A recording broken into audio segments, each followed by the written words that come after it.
Hi traders and welcome to the daily recap show for the US session of the 10th of May. So we said that the S&P showed weakness again on Monday and it found support at 39.76 to 86.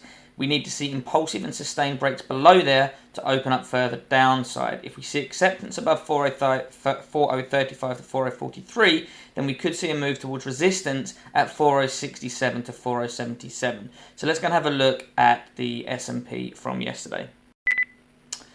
Okay, so as you can see, we actually moved above that 4035 to 43 zone in the pre-market session, and right on the open we got that push up into the resistance zone that we mentioned in the report of 4067 to 4077, and we got the rejection again. Just notice that little liquidity grab of that level that we had there.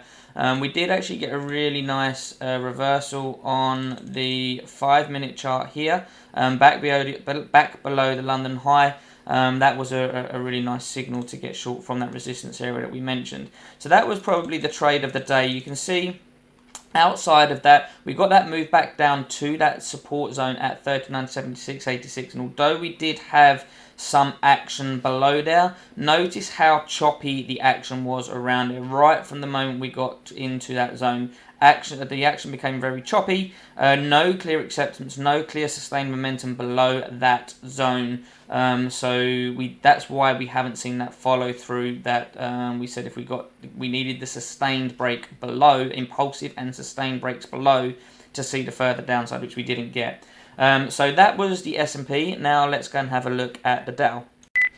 Okay, so the Dow, we said, had a key support area at 32,230 to 32,280. We still had a bearish bias, but price was a little unclean in this area. So resistance today came in at 32,870 to 32,920, and we needed to see sustained breaks below 32060 to 32110 to open up moves towards 31,760 to 31,810. So now let's go and have a look at the Dow. Okay, so on the day, you see we opened up at the 685 to 735 zone. That actually acted as resistance. We didn't push up into that resistance zone at 32,870 to 920. So we showed a little bit of weakness at the open. Came down and we moved through. We did hold this this key support area at 32,230 to 32,280 initially, but we didn't get a push off. This wasn't a zone that I was looking to trade yesterday. I was looking, if we saw this downside, I was looking to get short on a break below 32,060 to 32,110. This was outside my trading. By the time this got into this area, I was not trading anymore. I don't trade in the evening session, but we did get a push below. Now, a bit different to the S&P. This action was a little bit cleaner. This one was trending on the way down. We got the acceptance below this zone, sort of in this area here, with this nice push down.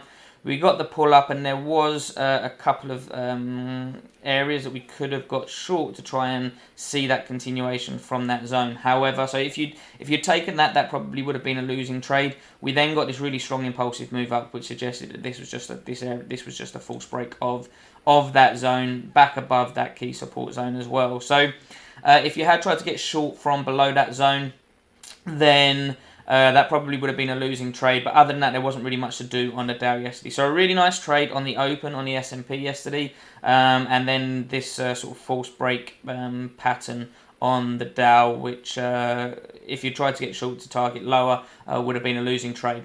So I hope you find this report useful. As always, come sign up to the Keyzone Traders Academy, the Keyzone Traders community, and be part of the Keyzone service to get these reports before the market opens, to be able to prepare and take full advantage of them. I hope you find them useful, and I'll speak to you again soon. Cheers.